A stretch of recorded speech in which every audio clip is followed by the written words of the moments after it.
আজকে আমার সঙ্গে তোমাদেরকে নিয়ে এসেছি একটা সুন্দর জায়গায়। দেখতে থাকো, এখানে কত সুন্দর রাজহাঁস দেখলে। আর আমি আমার জীবনে এই প্রথমবার হাতে ধরে হরিণদেরকে খাবার খাওয়ালাম। দেখো কত সুন্দর হরিণগুলো। প্রথম ওদের স্পর্শ করলাম, ওদের শিংগুলো এত সুন্দর, আমার যে কি ভালো লাগছিল নিজের হাতে ওদের খাওয়াতে। এর আগে আমি কখনো হরিণদেরকে টাচ করে দেখিনি। এখানে এতগুলো হরিণ একসঙ্গে পেয়ে আমার যে কি ভালো লাগলো। ওদের যখন খাওয়ালাম ওরা কি খুশি কি খুশি। আর তেমনি একটা হরিণের দেখলাম শিংটা একটু ভেঙেও গেছে। যাই হোক, অনেকগুলো হরিণ কিন্তু দূরে আবার ছায়ার নিচে বিশ্রাম নিচ্ছে। এদের এখনও সবাই খাওয়াচ্ছে বলে খাচ্ছে। ওই দেখো, দেখেছো? এই যে এরা এখানে খেয়ে দিয়ে এসে ঘুমিয়ে পড়েছে। আর এই যে বাড়িটা দেখছো, এটা হচ্ছে নবদ্বীপ ধামের একটা জল মন্দির। সেই মন্দিরে এখানে আমাদের সারা বিশ্বের থেকে অতিথিরা এসে এখানে থাকেন, বলতে পারো ওটা পুরো গেস্ট হাউস।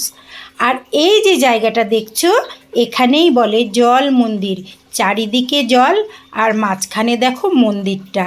একটা ছোট্ট নৌকা রাখা আছে, তাতে করে আমাদের বাবাজিরা যান, গিয়ে গুরু মহারাজেরা গিয়ে মন্দিরটার ভিতরে পুজো দিয়ে আসেন, সন্ধ্যা দিয়ে আসেন। দেখো ওই যে মন্দিরের ঠিক পাশেই নৌকাটা বাঁধা আছে। আর এই যে পুকুরটার মধ্যে প্রচুর মাছ থাকে। এবার আমি তোমাদেরকে নিয়ে এসেছি সমাজবাড়ি আশ্রমে। এই যে আশ্রমটা বিশাল এলাকা নিয়ে প্রচুর বড়। আশ্রমটার মধ্যে ঢোকার পরে শুধু দেখাবো নাট মন্দিরটা।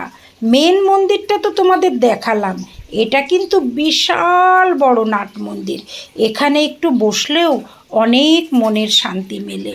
রাধা মাধব চরণজির দেখো এখানে সমাধি মন্দির তোমাদেরকে দেখালাম।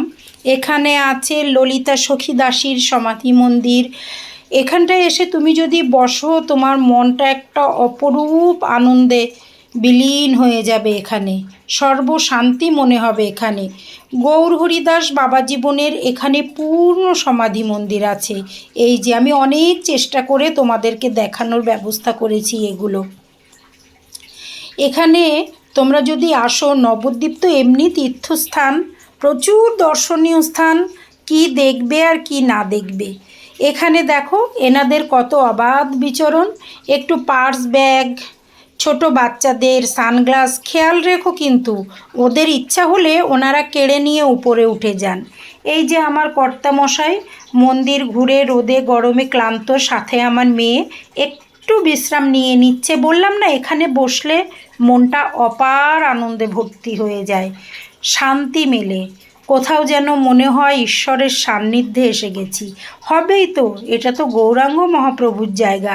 এই ধামে তো উনি বিচরণ করেছেন, এটা তো ওনারই জায়গা।